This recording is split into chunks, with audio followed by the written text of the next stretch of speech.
संगत जी, आज मैं आपको एक ऐसी शख्सियत के बारे में बताने जा रहा हूँ जिसने निस्वार्थ भाव से मानवता की सेवा की, और उनका नाम है भक्त पूरण सिंह जी, जो भक्त भी बने, पूरन भी हुए और सिंह भी सजे।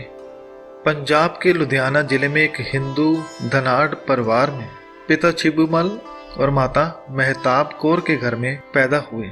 भक्त पूरण सिंह जी का पहला नाम राम जी दास था, लेकिन बचपन से माता जी ने उनको धार्मिक शिक्षा दी, अच्छी शिक्षा दी। मानवता की कैसी सेवा की जाए, कुदरत को कैसे संभाला जाए, पशु पंछियों से भी प्रेम किया जाए, ऐसी शिक्षा दी। भक्त पूरण सिंह जी के अंदर जो सेवा भाव था वह उनके माता पिताजी से मिला।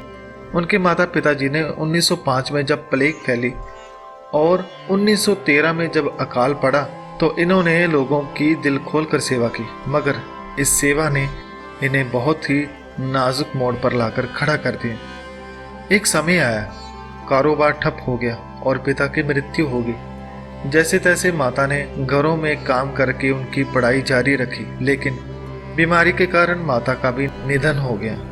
माता ने पुत्र को आखिरी वक्त में कहा कि किसी का बुरा मत करना। सौतेले भाई के लिए अपने घर की जमीन भी छोड़ दी और काम के लिए निकल पड़े, भूखे प्यासे। काफी दिन घूमे, मंदिर दरगाह हर जगह से, लेकिन कहीं भी कुछ ना मिला, शांति ना मिली। एक दिन गुरुद्वारे में चले जाते क्या देखा कि लंगर में गंदे कपड़े पहने राम जी दास की एक तरफ महाराजा नावाह और एक तरफ जिला कलेक्टर बैठे लंगर छक रहे हैं, लेकिन किसी से भेदभाव नहीं।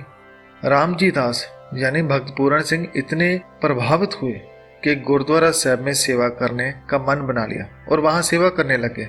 और वहां सेवा करते करते उन्होंने अमृत पान करके राम जी दास से पूरण सिंह बन गए। एक दिन एक अपाहज मानसिक रोगी बच्चे को कोई गुरुद्वारा डेरा साहब लाहौर में छोड़ गया, जहां वह सेवा कर रहे थे।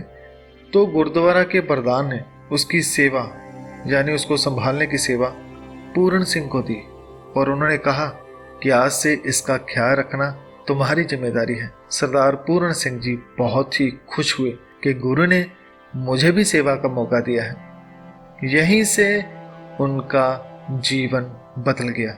उन्होंने जीवन के सब सुख त्याग कर मानवता की सेवा को अपना जीवन समर्पित कर दिया। देश के बंटवारे के बाद भारत आ गए।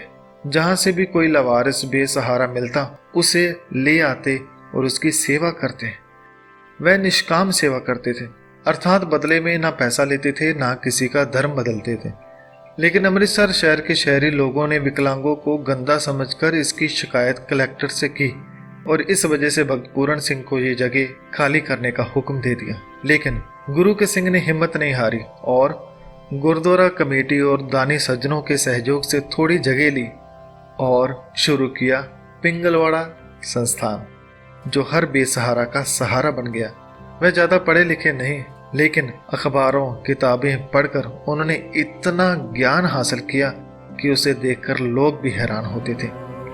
उन्होंने वातावरण पर जो कुछ लिखा वह आज सच हो रहा है। भारत सरकार ने उन्हें पद्मश्री सम्मान दिया, लेकिन 1984 में जब अमृतसर दरबार साहब पर अटैक किया तो उसके विरोध में भक्त पूरण सिंह जी ने वो अवार्ड लेने से इनकार कर दिया, वो वापस कर दिया।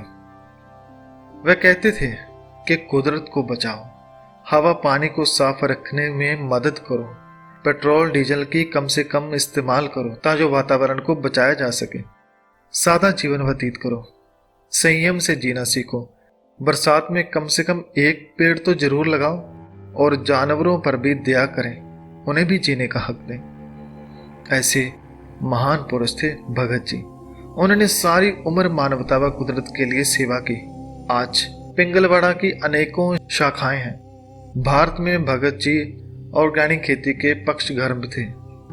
आज भी पिंगलवाड़ा के जमीन पर ऑर्गेनिक खेती की जाती है। सारे जीवन में उन पर एक भी आरोप नहीं लगा, ना उन्होंने कभी कार में पैर रखा, ना एसी कमरे में बैठे। वो ज्यादातर पैदल ही जाते थे, सदा कुदरत के संग पेड़ों में रहते।